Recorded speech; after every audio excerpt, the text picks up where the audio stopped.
Happy Tuesday. This might be a rather momentous day. I'm praying we finish the Necronomicon today. Hair's a mess, who cares, we're not here for that. I do have to say, I listened back to one of my streams and I'm going to try to not sound so bored when I read. So thank you to everyone who has stuck with me through all of the stories where I sound bored. I'm gonna try to be better. So, as always, there are no chapters in the Dream Quest of Unknown Kadath. Ace is behind me, but of course you can't see him. There are no chapters, so we're just going to pick up part of where we were yesterday. They hinted at rumored abnormalities of proportion in those trackless leagues beyond, and recalled vague whispers of a realm where night broods eternally. But of definite data, they had nothing to give.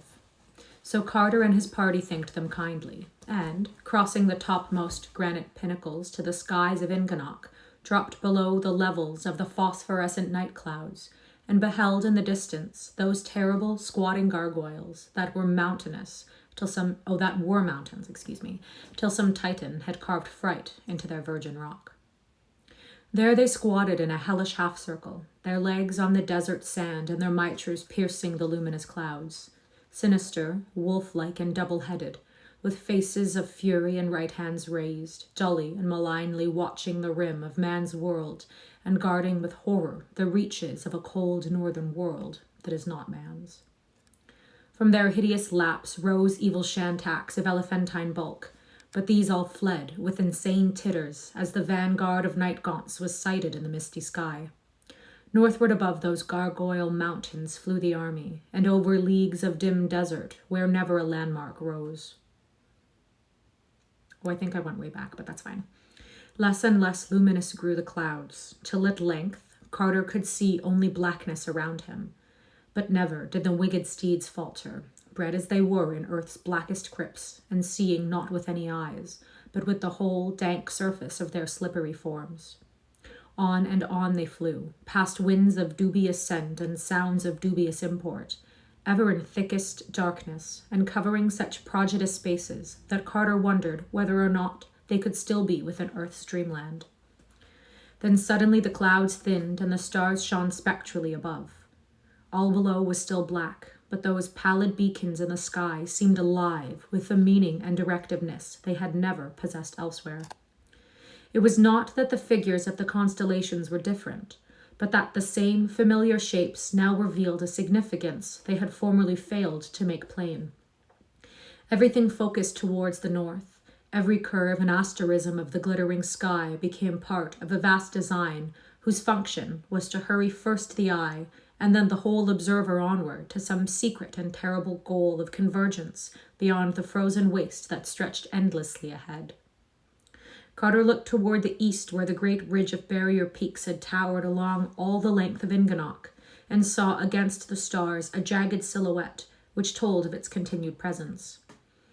It was more broken now, with yawning clefts in fantastically erratic pinnacles, and Carter studied closely the suggestive turnings and inclinations of that grotesque outline, which seemed to share with the stars some subtle northward urge. They were flying past at a tremendous speed, so that the watcher had to strain hard to catch details, when all at once he beheld just above the line of the topmost peaks a dark and moving object against the stars, whose course exactly paralleled that of his own bizarre party. The ghouls had likewise glimpsed it, for he heard their low glibbering all about him, and for a moment he fancied the object was a gigantic shantak, of a size vastly greater than that of the average specimen. Soon, however, he saw that his theory would not hold, for the shape of the thing above the mountains was not that of any hippolysephic bird. Its outline against the stars, necessarily vague as it was, resembled rather some huge mitred head, or pair of heads infinitely magnified, and its rapid bobbing flight through the sky seemed most peculiarly a wingless one. Carter could not tell which side of the mountains it was on, but soon perceived that it had parts below the parts he had first seen, since it blotted out all the stars in places where the ridge was deeply cleft. We did read this yesterday. Then came a wide gap in the range, where the hideous reaches of transmontane Leng were joined to the cold waste on this side by a low pass, through which the stars shone wanly. Carter watched this gap with intense care, knowing that he might see outlined against the sky beyond it the lower parts of the vast thing that flew undulantly above the pinnacles. The object had now floated ahead a trifle, and every eye of the party was fixed on the rift where it would presently appear in full-length silhouette. Gradually, the huge thing above the peaks neared the gap, slightly slackening its speed as if conscious of having outdistanced the ghoulish army. For another minute, suspense was keen, and then the brief instant of full silhouette and revelation came, bringing to the lips of the ghouls an awed and half-choked meep of cosmic fear, and to the soul of the traveler a chill that has never wholly left it. For the mammoth-bobbing shape that overtopped the ridge was only a head, a mitred double head, and below it, in terrible vastness, loped the frightful swollen body that bore it, the mountain-high monstrosity that walked in stealth and silence, the hyena-like distortion of a giant anthropoid shape that trotted blackly against the sky, its repulsive pair of cone-capped heads reaching halfway to the zenith. That's where we ended yesterday. Let's continue. Carter did not lose consciousness or even scream aloud, for he was an old dreamer. But he looked behind him in horror and shuddered when he saw that there were other monstrous heads silhouetted above the level of the peaks, bobbing along stealthily after the first one.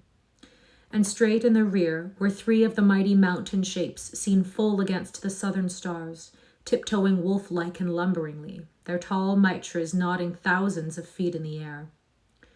The carven mountains, then, had not stayed squatting in that rigid semicircle north of Inganok with right hands uplifted.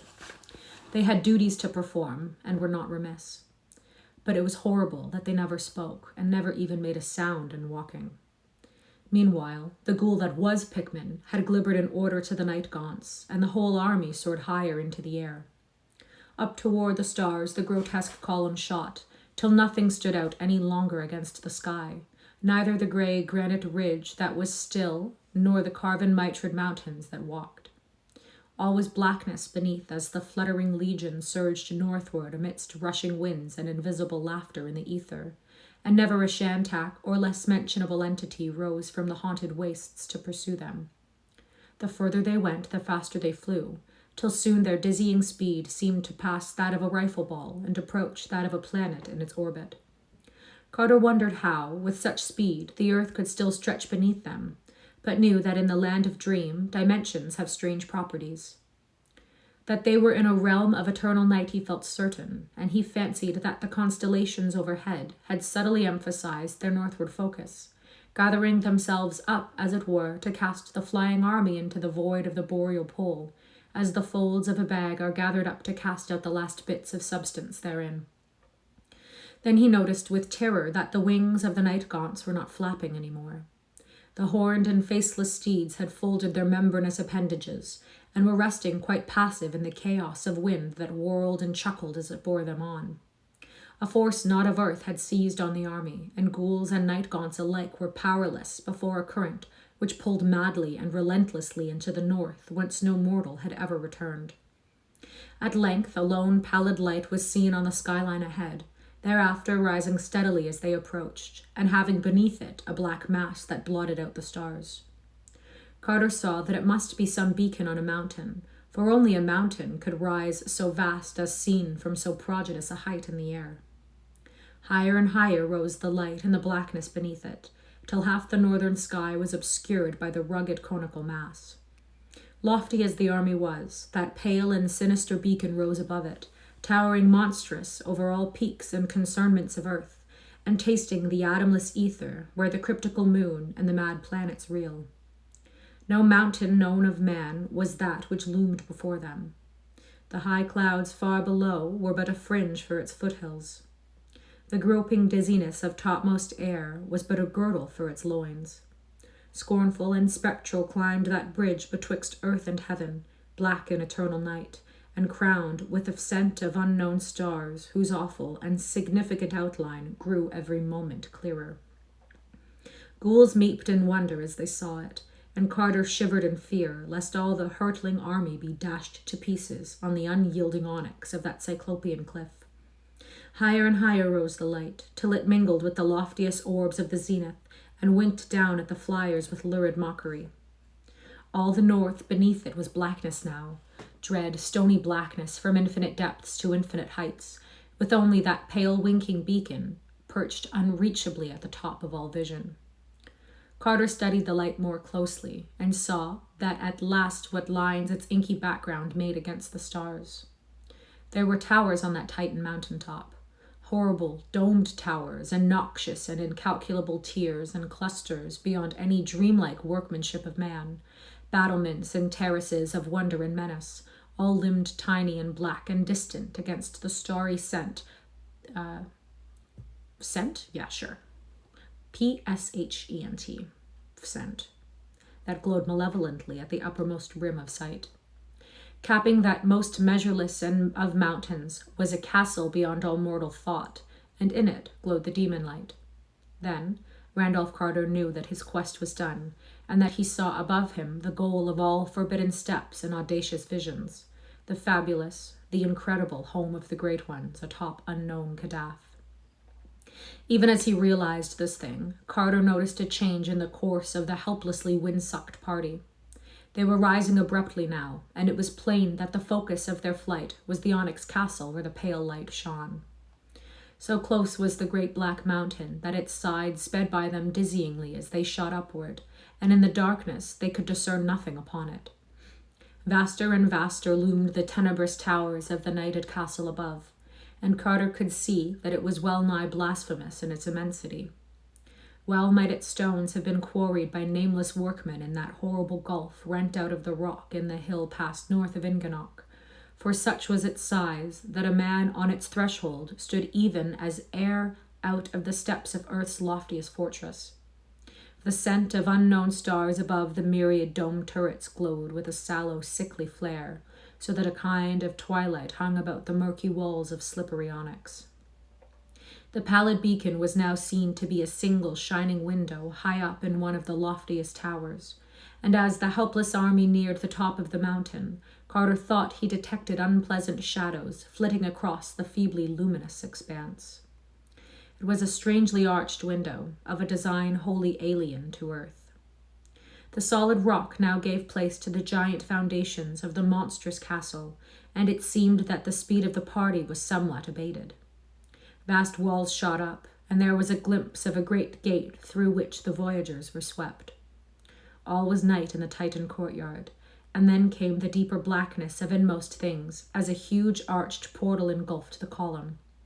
Vortices of cold winds surged dankly through sightless labyrinths of onyx, and Carter could never tell what cyclopean stairs and corridors lay silent along the route of his endless aerial twisting.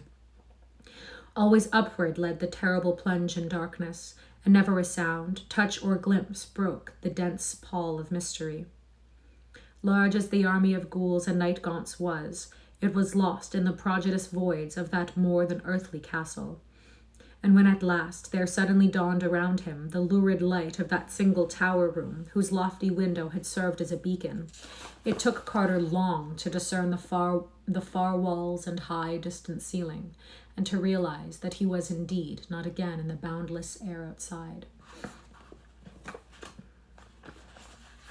Randolph Carter had hoped to come into the throne room of the Great Ones with poise and dignity, flanked and followed by impressive lines of ghouls in ceremonial order, and offering his prayer as a free and potent master among dreamers. He had known that the Great Ones themselves are not beyond a mortal's power to cope with, and had trusted to luck that the other gods and their crawling chaos Nyarlathotep would not happen to come to their aid at that crucial moment, and they had so often done before when men sought out Earth's gods in their home or on their mountains. And with his hideous escort, he had half hoped to defy even the other gods if need were, knowing as he did that ghouls have no masters, and that night gaunts own not Nyarlathotep, but only archaic Nodens for their lord. But now he saw that supernal Kadath, in its cold waste, is indeed grit with dark wonders and nameless sentinels, and that the other gods are of a surety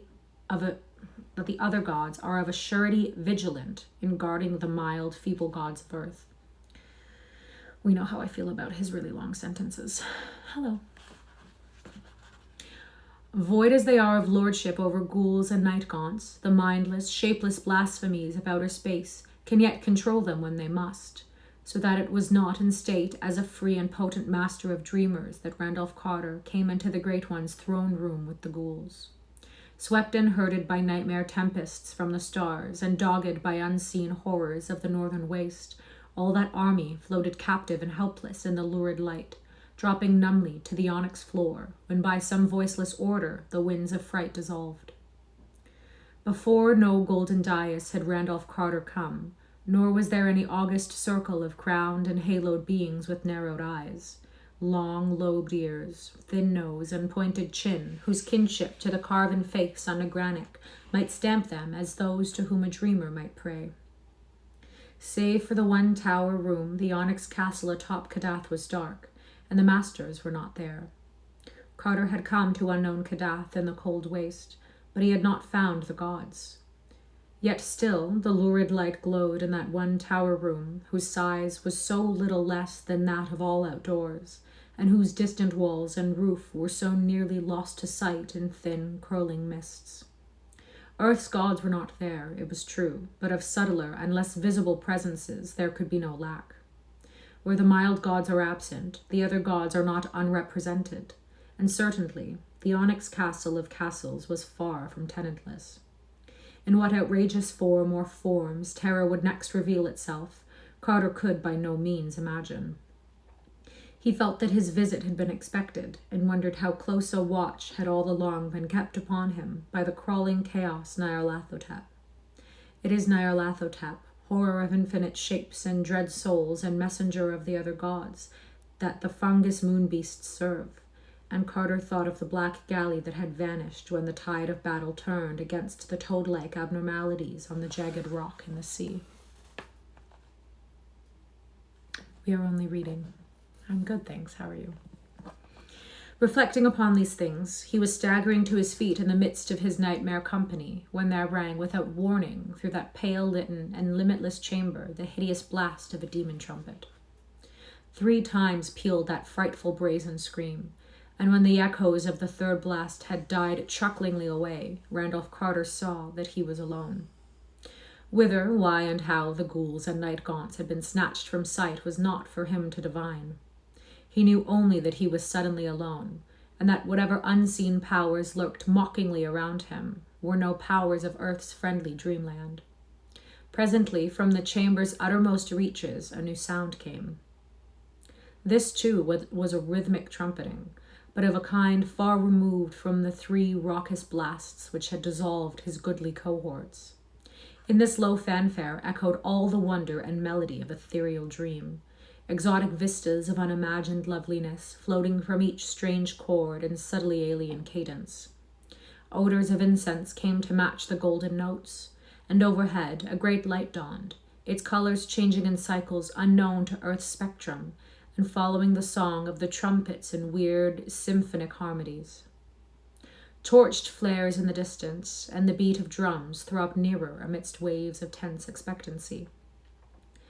Out of the thinning mists and the cloud of strange incenses filed twin columns of giant black slaves with loincloths of iridescent silk. Upon their heads were strapped vast helmet-like torches of glittering metal, from which the fragrance of obscure balsams spread in the fumous spirals. In their right hands were crystal wands whose tips were carven into leering chimeras, while their left hands grasped long, thin silver trumpets which they blew in turn. Armlets and anklets of gold they had, and between each pair of anklets stretched a golden chain that held its wearer to a sober gait. That they were true black men of Earth's dreamland was at once apparent, but it seemed less likely that their rites and costumes were wholly things of our Earth. 10 feet from Carter the column stopped, and as they did so, each trumpet flew abruptly to its bearer's thick lips. Wild and ecstatic was the blast that followed, and wilder still the cry that chorused just after from dark throats, somehow made shrill by strange artifice. Then down the wide lane betwixt the 2 columns a lone figure strode, a tall, slim figure with the young face of an antique pharaoh, gay with prismatic robes and crowned with a golden scent that glowed with inherent light.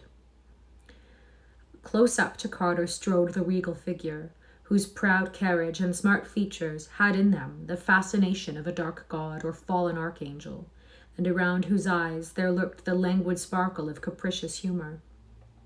It spoke, and in its mellow tones there rippled the wild music of Lethean streams. "Randolph Carter," said the voice, "you have come to see the great ones whom it is unlawful for men to see. Watchers have spoken of this thing, and the other gods have grunted as they rolled and tumbled mindlessly to the sound of thin flutes in the black ultimate void where broods the demon sultan whose name no lips dare speak aloud. When Barzai the Wise climbed Hatheg Kla to see the great ones dance and howl above the clouds in the moonlight, he ever returned. The other gods were there, and they did what was expected. Zenig of Afarat sought to reach the unknown Kadath in the cold waste, and his skull is now set in a ring on the little finger of one whom I need not name." Hi. Got a nice talking voice. Can I talk you through what? Talk you through the story? That's what we're doing. "But you, Randolph Carter, have braved all things of Earth's dreamland, and burn still with the flame of quest. You came not as one curious, but as one seeking his due, nor have you failed ever in reverence toward the mild gods of Earth.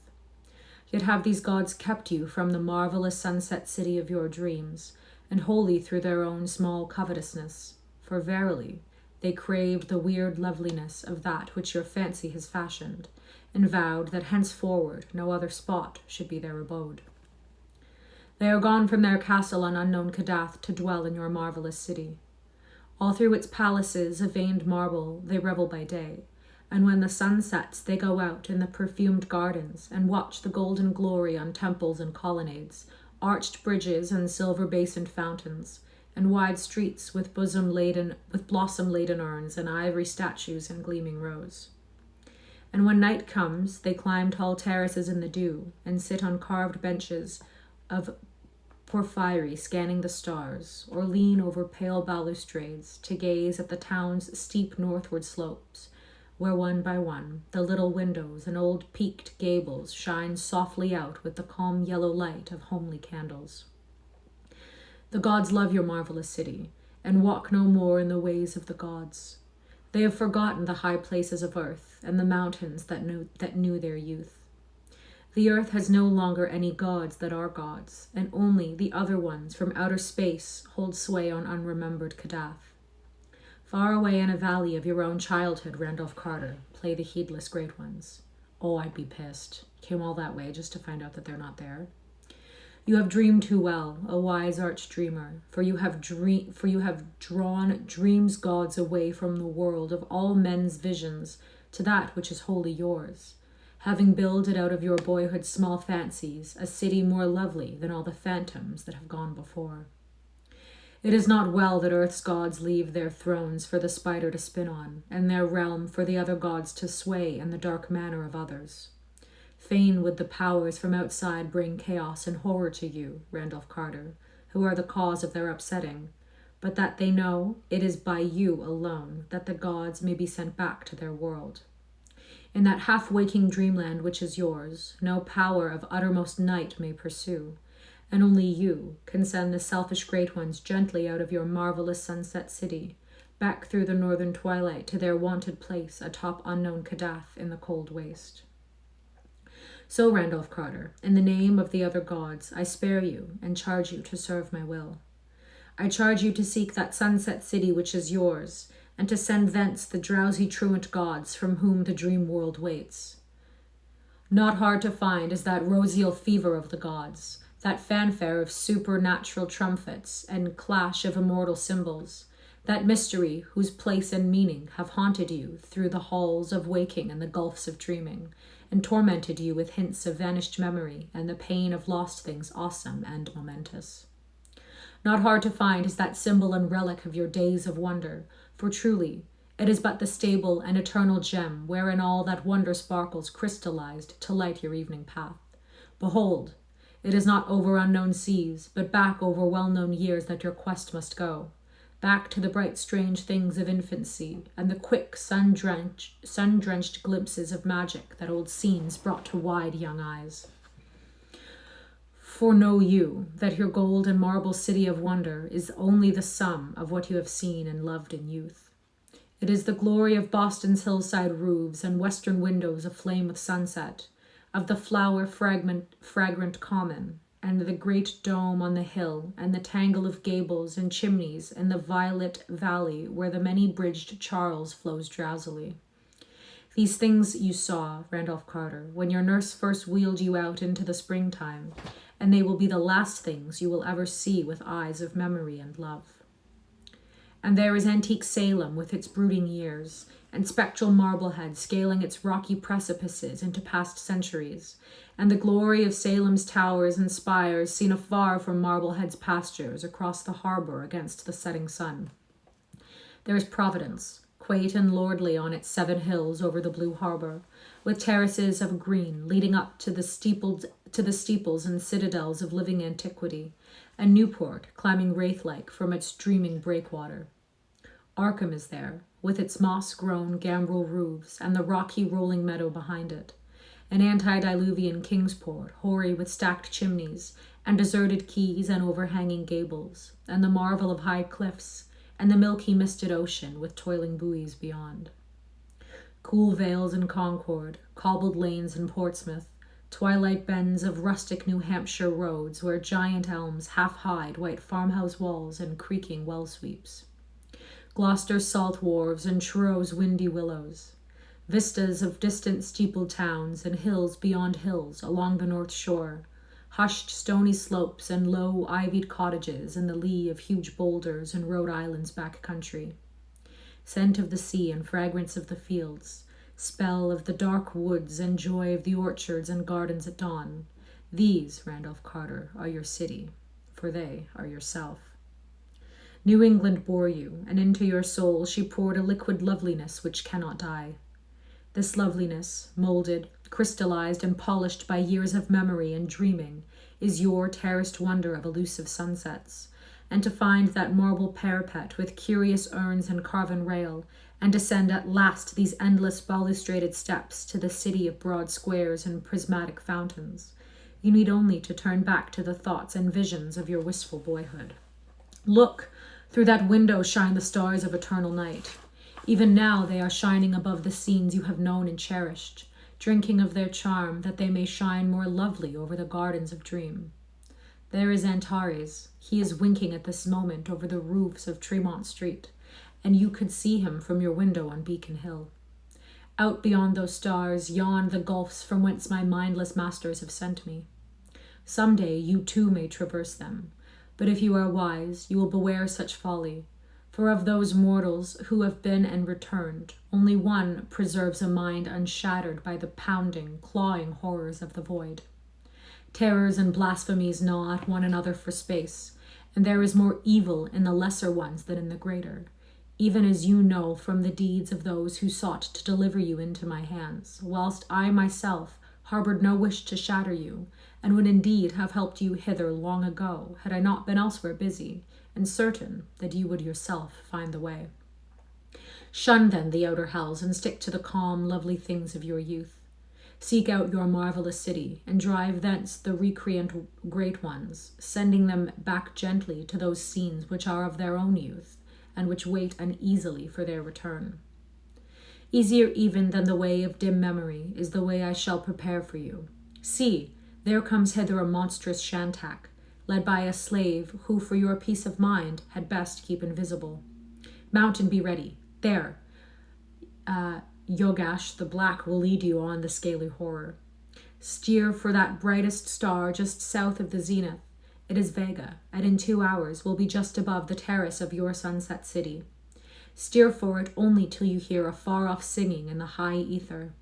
Higher than that lurks madness, so rein your shantak when the first note lures. Look then back to earth, and you will see shining the deathless altar flame of I-Red-Na from the sacred roof of a temple. That temple is in your desired sunset city, so steer for it before you heed the singing and are lost. When you draw nigh the city, steer for the same high parapet whence of old you scanned the outspread glory, prodding the shantak till he cry aloud. That cry the great ones will hear, and know, as they sit on their perfumed terraces, that there will come upon them such a homesickness that all of your city's wonders will not console them for the absence of Kadath's grim castle and the scent of eternal stars that crowns it. Then must you land among them with the shantak, and let them see and touch that noisome and hiphilosophic bird, meanwhile discoursing to them of unknown Kadath, which you will so lately have left, and telling them how its boundless halls are lovely and unlighted, where of old they used to leap and revel in supernal radiance. And the shantak will talk to them in the manner of shantaks, but it will have no powers of persuasion beyond the recalling of elder days. Over and over must you speak to the wandering great ones of their home and youth, till at last they will weep and ask to be shown the returning path they have forgotten. Thereat can you loose the waiting shantak, sending him skyward with the homing cry of his kind, hearing which the great ones will prance and jump with antique mirth, and forthwith stride after the loathly bird in the fashion of gods, through the deep gulfs of heaven to Kadath's familiar towers and domes. I should have brought water. This is quite the speech that this pharaoh is going on. Then will the marvelous sunset city be yours to cherish and inhabit forever, and once more will earth's gods rule the dreams of men from their accustomed seat. Go now, the casement is open and the stars await outside. Already your shantak wheezes and titters with impatience. Steer for Vega through the night, but turn when the singing sounds. Forget not this warning, lest horrors unthinkable suck you into the gulf of shrieking and ululent madness. Remember the other gods. They are great and mindless and terrible, and lurk in the outer voids. They are good gods to shun. You are off.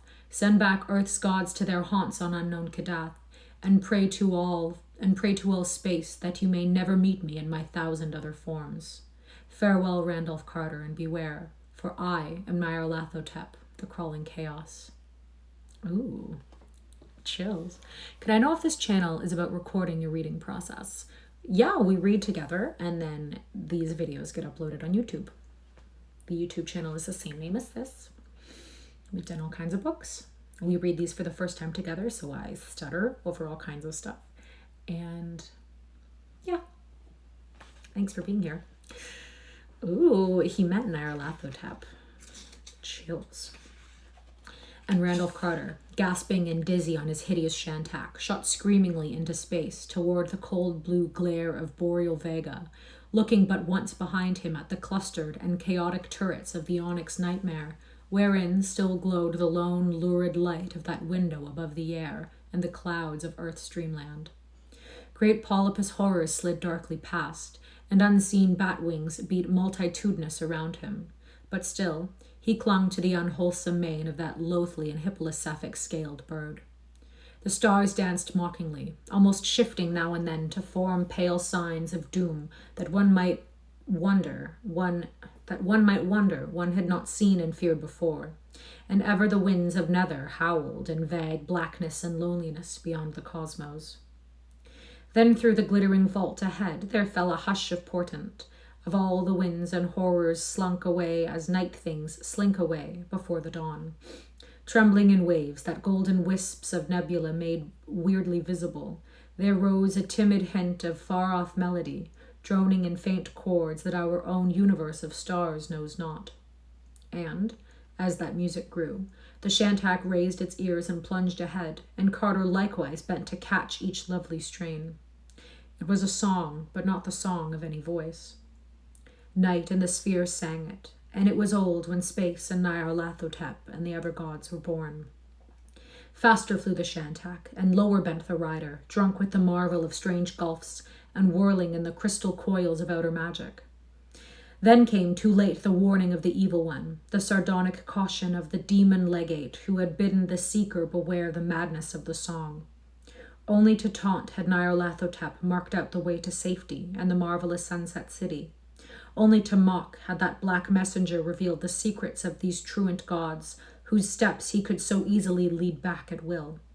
For madness and the void's wild vengeance are Nyarlathotep's only gifts to the presumptuous, and frantic though the rider strove to turn his disgusting steed, That leering, tittering shantak coursed on, impetuous and relentless, flapping its great slippery wings in malignant joy, and headed for those unhallowed pits whither no dreams reach.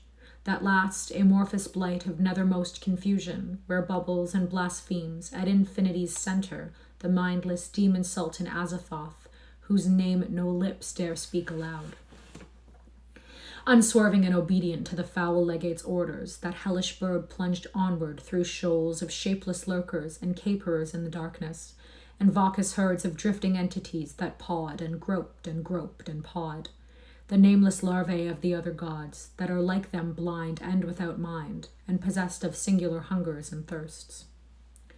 Onward, unswerving and relentless, the tittering hilariously, onward, unswerving and relentless, and tittering hilariously to watch the chuckling and hysterics into which the risen song of night and the spheres had turned, that eldritch scaly monster bore its helpless rider, hurtling and shooting, cleaving the uttermost rim and spanning the uttermost abysses, leaving behind the stars and the realms of matter, and darting meteor-like through stark formlessness towards those inconceivable, unlighted chambers beyond time, wherein Azathoth gnaws shapeless and ravenous amidst the muffled, maddening beat of vile drums and the thin, monotonous whine of accursed flutes.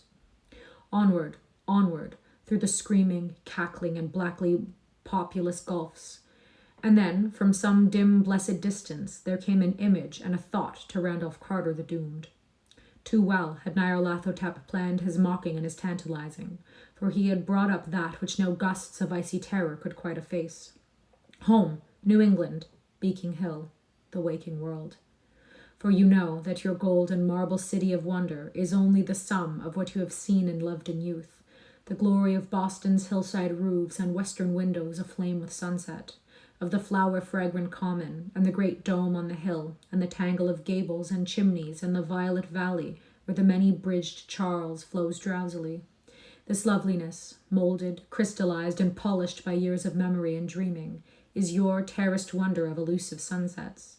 And to find that marble parapet with curious urns and carven rail, and descend at last to those endless balustraded steps to the city of broad squares and prismatic fountains, you need only turn back to the thoughts and visions of your wistful boyhood.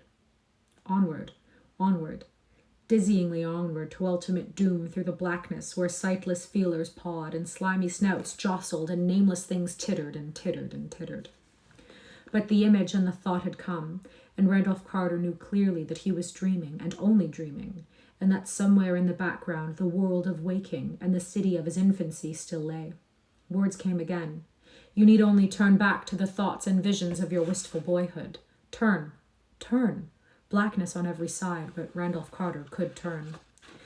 Thick though the rushing nightmare that clutched his senses, Randolph Carter could turn and move. He could move.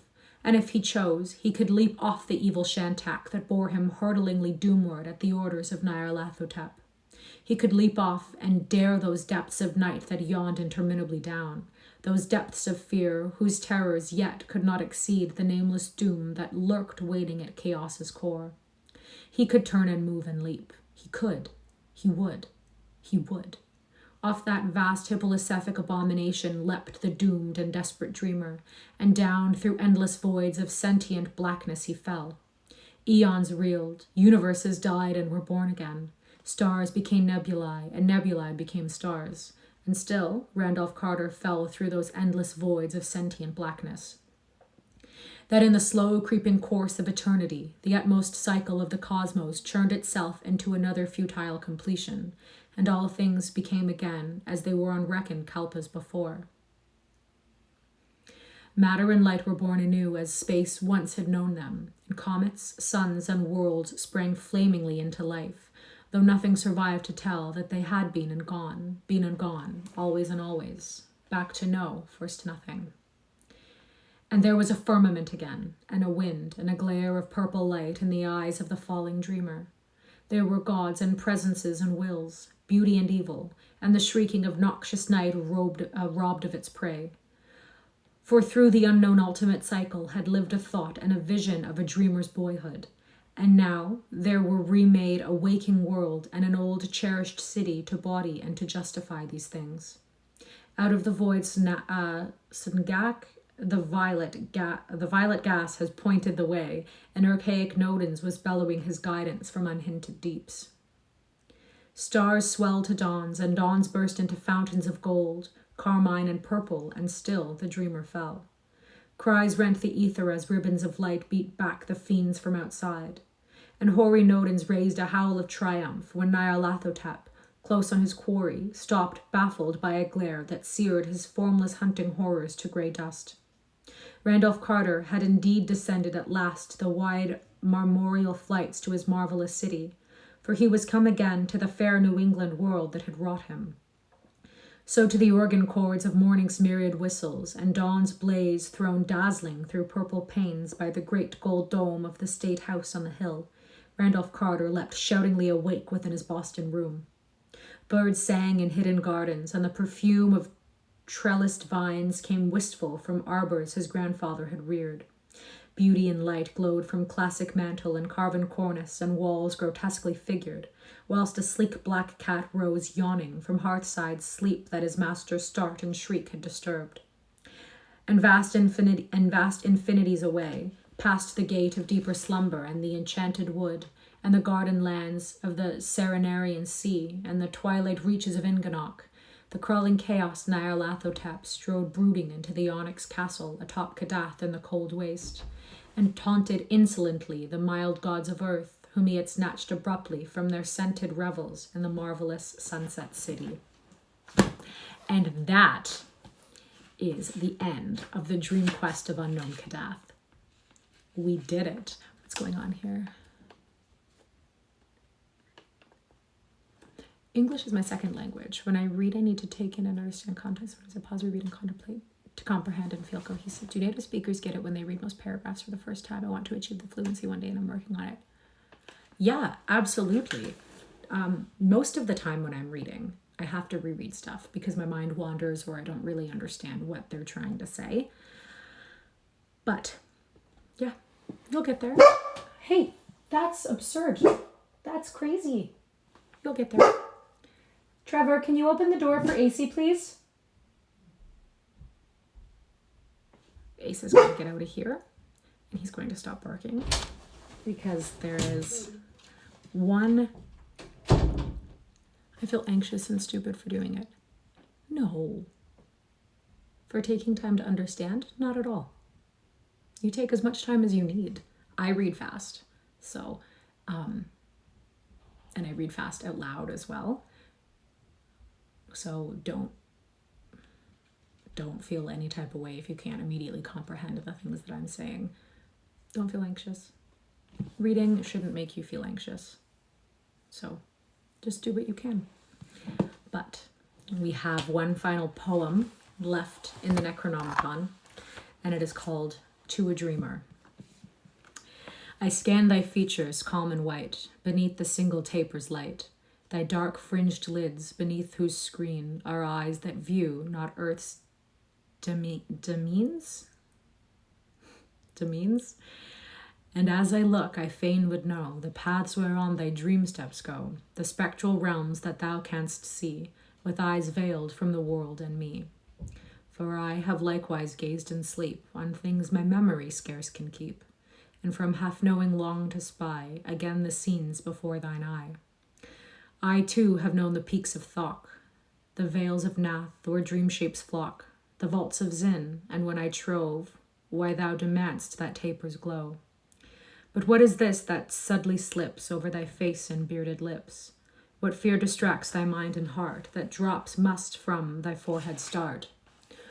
Old vision wake thine opening eyes, gleam black with clouds of other skies, and as from some demonic sight, I flee into the haunted night.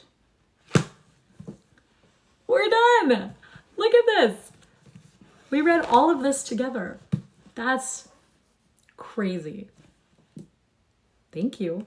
I don't know when I will be on stream again, and I don't know what book we will do next. We are in the process of moving, so life is a bit chaotic. But yeah, holy shit. Thank you. I hope everyone has a great day, and I'll see you soon.